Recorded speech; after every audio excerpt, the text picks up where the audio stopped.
అందరికీ నమస్కారం. Welcome to our channel. ప్రతిరోజు లాగానే రామాయణం గురించి తెలుసుకుందాం రండిలో 23వ రోజుకి స్వాగతం.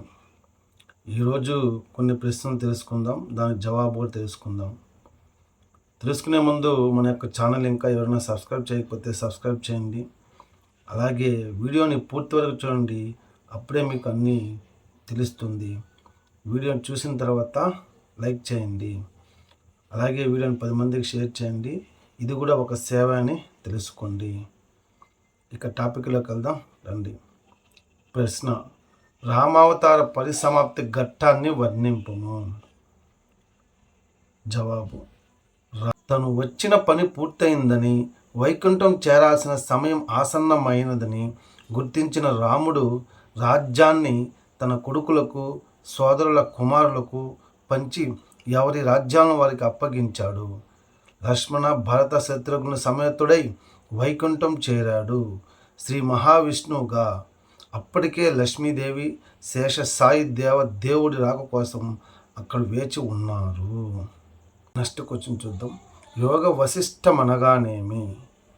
యోగ వశిష్టము జీవిత సత్యాలు సార గ్రంథమని చెప్పవచ్చు.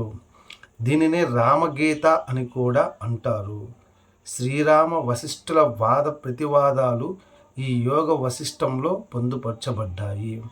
నలుగురు సోదరులు తమ గురువులు విద్యాభ్యాసం పూర్తి చేసుకుని దివ్యక్షేత్ర సందర్శనాయాత్ర ప్రారంభిస్తారు. వారు కాశ్మీర్ నుండి కన్యాకుమారి వరకు, తూర్పు ప్రాంతాల నుండి పడమర ప్రాంతాల వరకు 3 నెలలు పర్యటించి ఎన్నెన్నో విషయాలను ఆకలింపు చేసుకుంటారు. ఈ దేశాటనం అనేది ఆ రోజుల్లో ప్రతి విద్యార్థి చేసేవాడు. దేశకాల పరిస్థితులను ఆకలింపు చేసుకునేందుకు దేశాటనం నుంచి తిరిగి వచ్చిన సోదరులు ఉత్సాహాన్ని వెంట తెచ్చుకోకుండా గాంభీర్యాన్ని, ఉదాసీతను వెంట తెచ్చుకున్నారు. వారిలో ఇంకా జీవితానికి సంబంధించినవి తెలుసుకోవాలనే జిజ్ఞాస, తృష్ట ప్రారంభమైనాయి. దశరథుడు కుల గురువు వశిష్ఠులు వారిని పిలిపించి పరిస్థితిని వివరిస్తాడు. పుత్రుల ఉదాసీనతను పోగొట్టి ఉత్సాహవంతులుగా రూపుదిద్దామని ప్రారంభిస్తాడు దశరథుడు. వశిష్ఠుడు పర్యటన విశేషాలను చెప్పమని శ్రీరాముని కోరుతాడు. శ్రీరాముడు జ్ఞాన సంబంధమైన అనేక విషయాలపై తన సందేహాలను వ్యక్తపరుస్తాడు.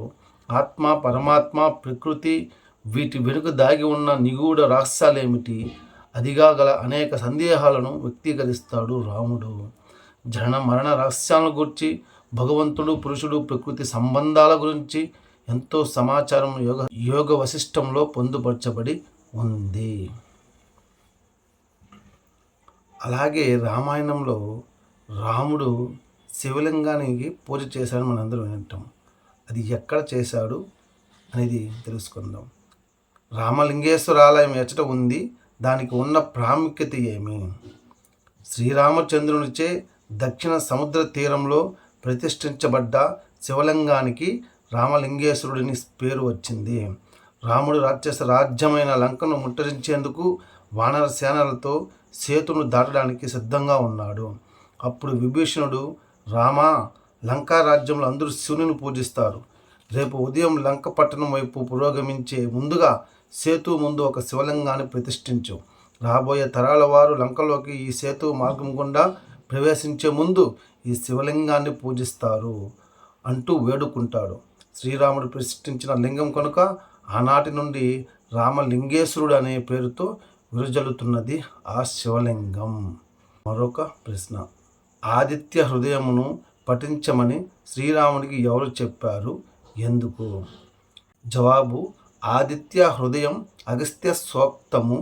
ఇది సూర్య స్తోత్రము. రామాయణ యుద్ధకాండలో ఇది ఒక భాగం. రావణుడు తన రథంతో సహా మాయమైనాడు. యుద్ధ రంగం నుంచి శ్రీరాముడు సందిగ్ధంలో పడతాడు, తను విజయం సాధించగలనా లేదా అని. అప్పటికే రావణుడి సత్య సామర్థ్యాలను యుద్ధ రంగంలో చూచి ఉన్నాడు రాముడు. అదిగాక రావణుడు బ్రహ్మవర భూషితుడు కూడా.